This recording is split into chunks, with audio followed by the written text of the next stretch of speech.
To Love Thompson. How you doing, Love? Hello. Love, are How you are with you? us? Yes, can you hear me? I can hear you. It's just a little bit delayed. Love, are you at least 18 and are you a believer? Can you hear me? Yeah, I can hear you. Okay, sorry. I Oh, just it's heard okay, you Love. asking what I hear. I just think it's delayed. Let me do a sound check. I'm gonna count to four. When I say four, I want you to say five. One, two, three, Okay, four. got it.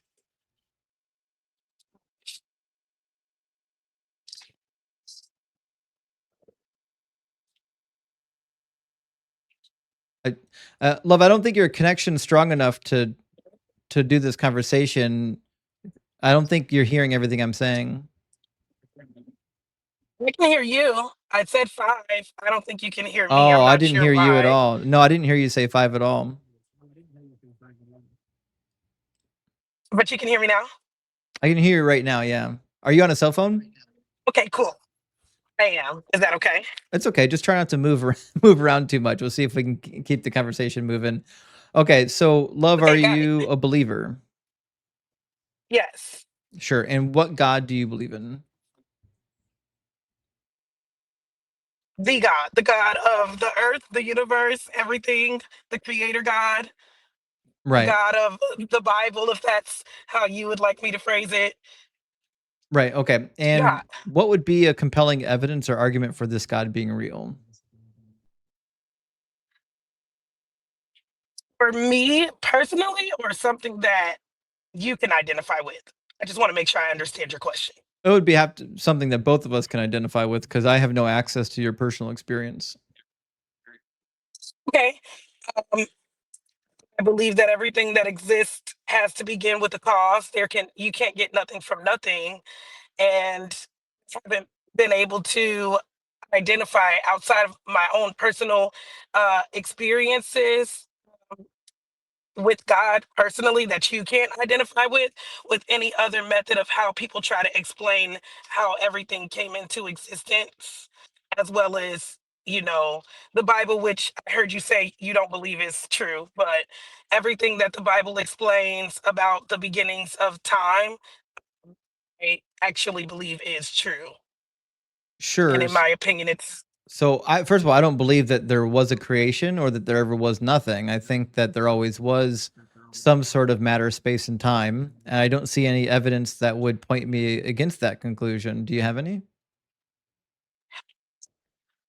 my evidence would be, can you tell me what existed before this particular time, space, and matter that we are part of here and now? Well, cosmologists have a couple different answers. Some of them point to a quantum field. Some of them say that there was just more time, space, and matter, but in a different shape and size. Some would point to like an infinite worlds universe or like the multiverse. There's a lot of theories as to what could have been the situation prior to the Big Bang. But one thing seems to be sure: if matter and energy can't be created or destroyed, and we actually do have matter and energy, I have no reason to believe that it didn't exist in the past. I can respect that point of view. I think that my reason for believing that it didn't exist in the past would be that the same way there's no solid way for you personally to identify with my personal experiences with God, there's no way for me to see a quantum field or for it to be like proven to me, if that makes sense. And so I would have to go with what I know to be true already. So outside of just creation alone, there are so many other things that God points out to me personally that I see, such as how we are as human beings, how, we can't seem to ever agree on one matter. We're not kind to each other. Not just that, just different ways of the world itself, that there is life and there is death. We've all experienced that. And I don't see any other cause or proof that those particular matters come out of something else Well, we do have other than evidence. We what has know already been. we know for a fact how quantum fields produce matter. That's not a question. I mean, you can just How did look they at come to exist? The quantum fields themselves. Well, that's what I'm saying. They always existed, right? So the same way you think your God always exists, I'm just going to say that the universe always existed. And the reality is, we only have proof for one of those two claims. We have proof for the universe always existing. We don't have any proof for God existing.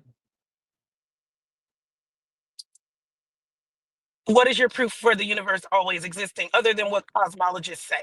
Because Well, again, you said that you wanted something that you could identify with or prove as well.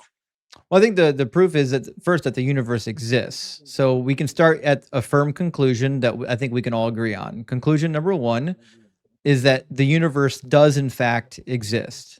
Now, the conclusion on whether or not God exists is the question at hand. We don't have a conclusion on whether or not God exists. I'm saying it's more plausible that the thing that already exists, that we know exists, existed forever, rather than saying that it didn't exist forever and then also some magician in the sky made it come into existence. I don't see any evidence for either of those two claims. I understand like what you're trying to put forth here. For me, it's like that's just like someone being born now. They come in something that's already been running, right? And they could ask you, how did this thing come to be? And you can explain that to them, but because it existed before they existed here, they could tell you, well, I don't believe what you say about how it came to be. I believe that it was always here. And it's been here, according to my grandfather, for the last 100 years. And he said that his grandfather said that it was here 100 years before that. So it's like basically all of this stuff is still going to eventually come down to word of mouth. So then the other form of proof would then, from my side at least of the argument, be the Holy Spirit. And I do believe that if you allow the Holy Spirit to guide you or to be a part of your life, the Holy Spirit will be a part of your life.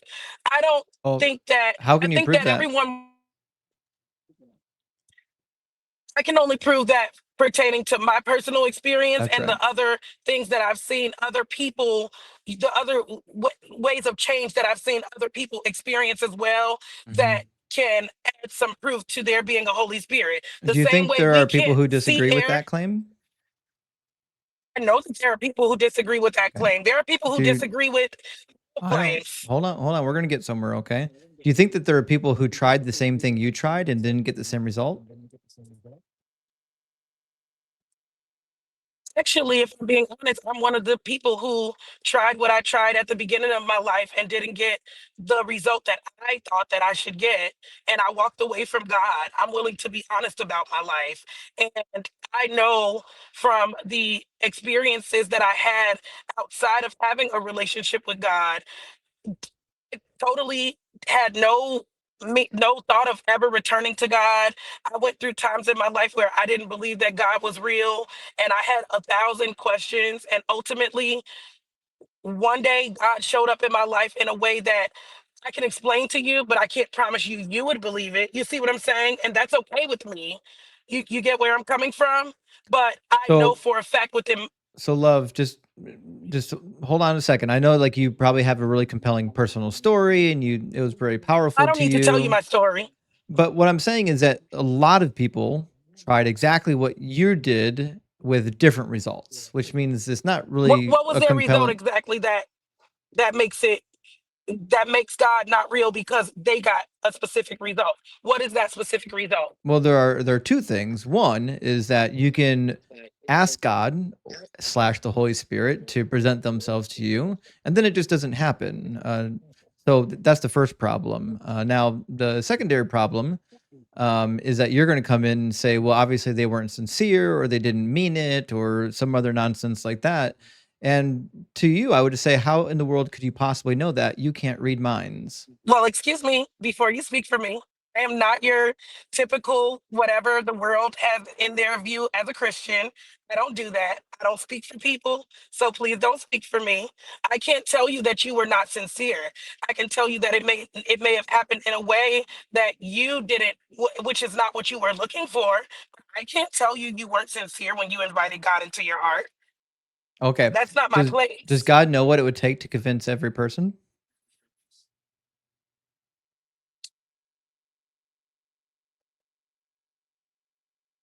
I would have to say yes, but Mhm. I would also have to say that I personally believe that God has presented so many different options and ways for each person to identify with, and then it becomes a personal choice as to if that's something that you are willing to accept. Oh, well, let's try to keep this linear. So So the question for was, example, but hold on, love, you're getting ahead of yourself. The question was, does God know what it takes to save every individual? And I presume the answer to the question is yes, he does know that, right? correct. Okay. Does God want these people to be saved? Yes. Okay. So if God knows what it would take to save everyone and he wants everyone to be saved, why doesn't he do it? Again, my question to that question would be, how do you know that he doesn't do it? Because people It's die up not to being you to saved. decide. People die gang banging. We tell them their whole life. They see people go out and choose that life and get shot and killed in the streets. Their families are hurt by it. There are so many that people go to jail from it and never get out. All types Right. of different proof Like is there that's not that my question. the street life, excuse me, Just try to focus, love. all types of You're no, talking, don't do that. If you don't want to allow me to give you an answer to your question, love. It's then I not will an answer to politely my leave your question. line. That's the Excuse problem. me, sir. If you would not like for me to, Okay, and now you're muted, love. So this is what happens. This is not your platform to preach. No one cares about your preaching. We're trying to have a linear discussion. I asked you a question. You went on rambling about something that wasn't nothing to do with my question. All I'm doing is redirecting you back to the main question because I want an answer to my question. I don't want to hear you preach. Okay. So, and she left. Okay. Well, I guess she didn't want to have a conversation.